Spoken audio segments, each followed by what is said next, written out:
are lots of things all around us, exciting things that surround us. But how does it work? Do you know? How is it made? Do you know?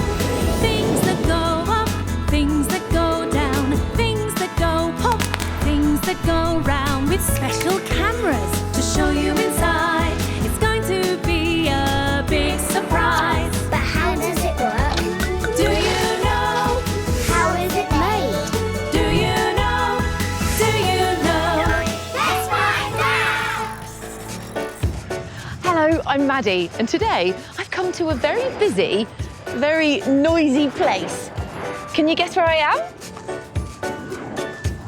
I'm at an airport. Have you ever been to an airport? There are lots of aeroplanes with people inside who might be going on holiday or to visit friends and family all over the world.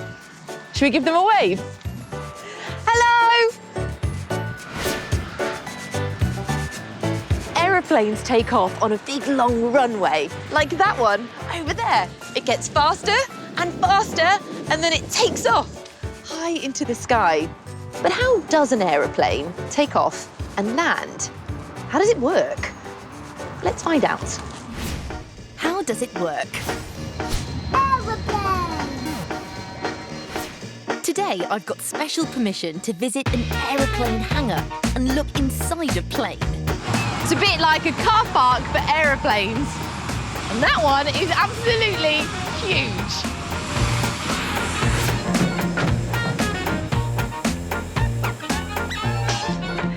The area where the passengers sit is called the cabin, and the place where the pilots sit is over there. Come on, let's go take a look.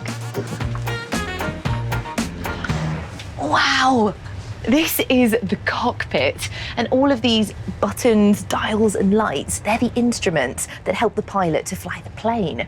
There are so many of them, aren't there? This is so exciting. I'm sat in the captain's seat. These levers here are called the thrust levers, and they make the plane go faster or slower. And this here is called the side stick. This turns the plane left or right, up or down. And if the pilot needs to move the plane when it's on the ground or stop it, they'll use these foot pedals down here. It all looks really complicated, doesn't it? To find out how an aeroplane takes off and lands, I think we need a closer look. When the aeroplane is ready to take off, the pilot pushes the thrust levers forward, making the engines speed up. The aeroplane travels faster and faster along the runway. The wings have a special curved shape called an aerofoil. The air that flows over the top of the wing moves faster than the air which moves underneath the wing. And this creates a force called lift. The lift helps the aeroplane up and off the ground.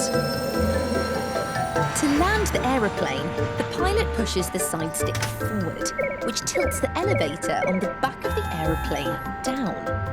This makes the nose of the plane point downwards. The pilot moves the thrust levers back. This slows down the engines. Flaps on the wings are then flicked up to slow down the air that's flowing over the wings. The wheels are put into position, and when the plane lands on the runway, the pilot presses the brakes and the plane comes to a stop.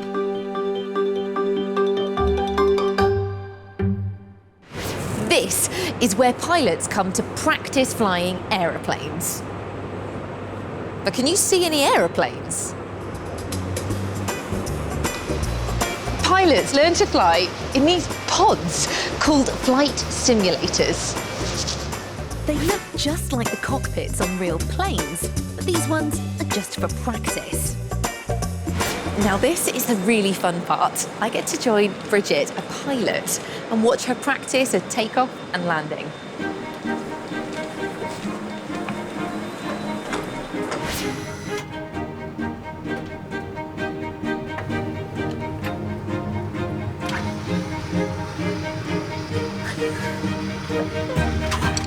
The windows are actually video screens to show us what flying the plane would look like in real life.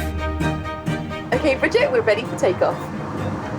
The first thing Bridget does is push the thrust levers forward, and that powers the engines, which make the plane move forward and get faster and faster.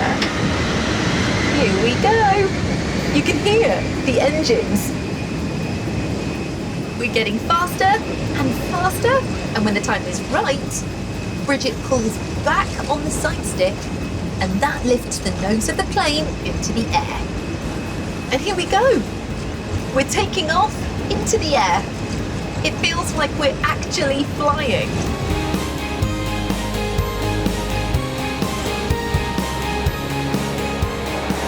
I'm wearing my special head camera so you can see what the pilot sees when they're landing a plane. Wow, we are so high up. When the plane is in the sky, Bridget uses the side stick to turn the plane to the left or to the right, up or down. But right now, we're getting ready to land. Here we go. Bridget gently pushes the side stick forward to make the elevator at the back of the plane tilt down, which makes the nose of the plane dip down. The houses on the ground are getting bigger and bigger, which means the plane is getting lower and lower to the ground. Ooh, we're getting closer. Now, Bridget is pulling the thrust lever backwards, and that will slow the power to the engines, which slows the plane down. And then Bridget uses the foot pedals that will brake and slow down the plane on the ground. And we've landed. That was brilliant. I loved seeing how an aeroplane takes off and lands. What was your favourite bit about finding out how an aeroplane works? Do you remember what the lever was called that steers the aeroplane? That's right, it's called a side stick. Did you hear the sound on the simulator when the engine started to speed up? And did you see all those buttons and levers in the aeroplane cockpit?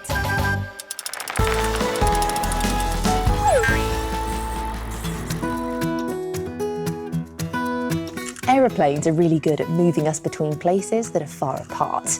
But when we only need to go short distances, we can walk, or sometimes we might run.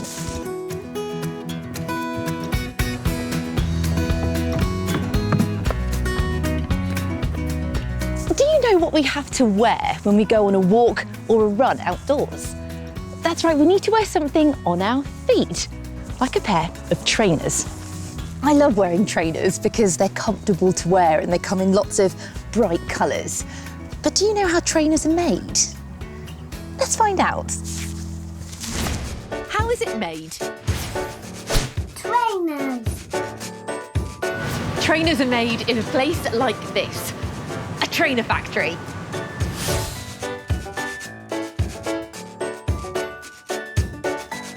Trainers can be made from lots of different materials, like this shiny cloth called nylon, and this rougher material that's made out of cotton called canvas.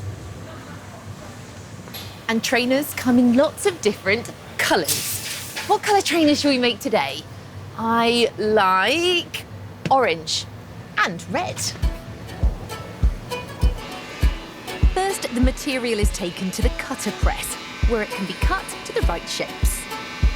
So Jen uses these cutters. They work just like cookie cutters.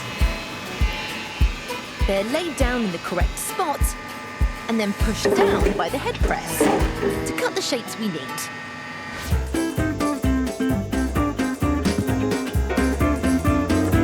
Look how many shapes there are.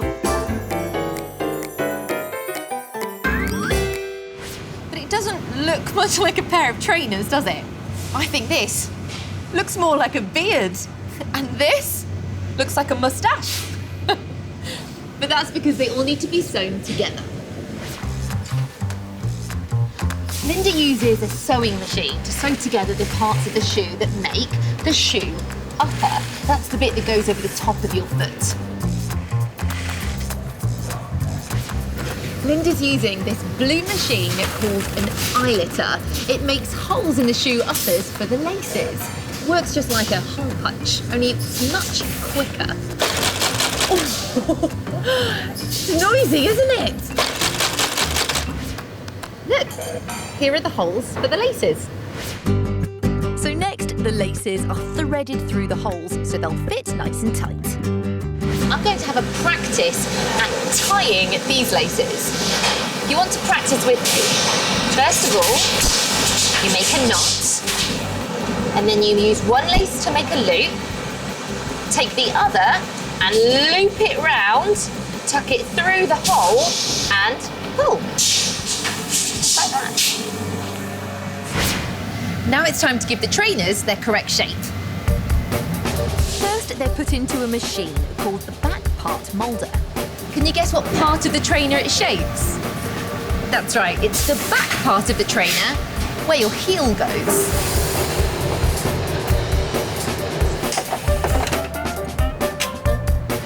Next, they're put onto wooden moulds called lasts. They look just like real feet and will give the trainers the correct shape. Stefan fits the trainers onto the lasts, then puts them through 3 machines. One to shape the toe end, the next to shape the sides. And finally through the seat and side laster, which stretches and attaches the material onto the inner sole underneath. That was amazing! But it was quite tricky to see from here, so I'm going to use my special camera on a long pole so we can see what it looks like from above.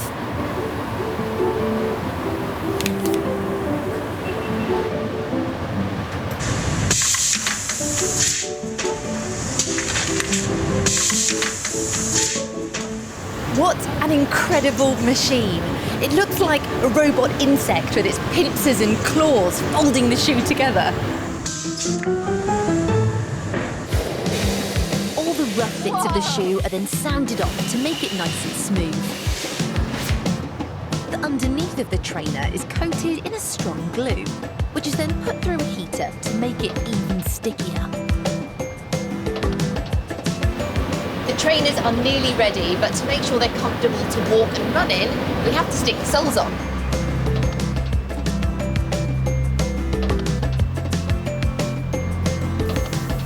The soles are then pressed into place in this machine.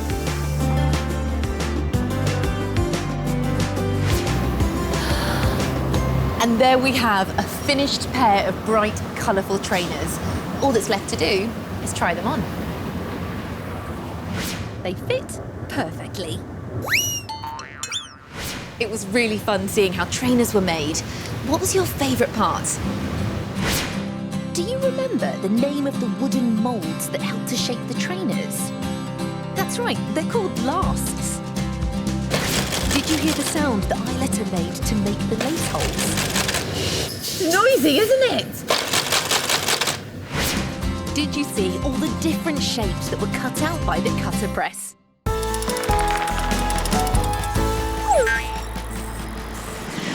So, the next time you put on a pair of trainers, you'll know how they're made.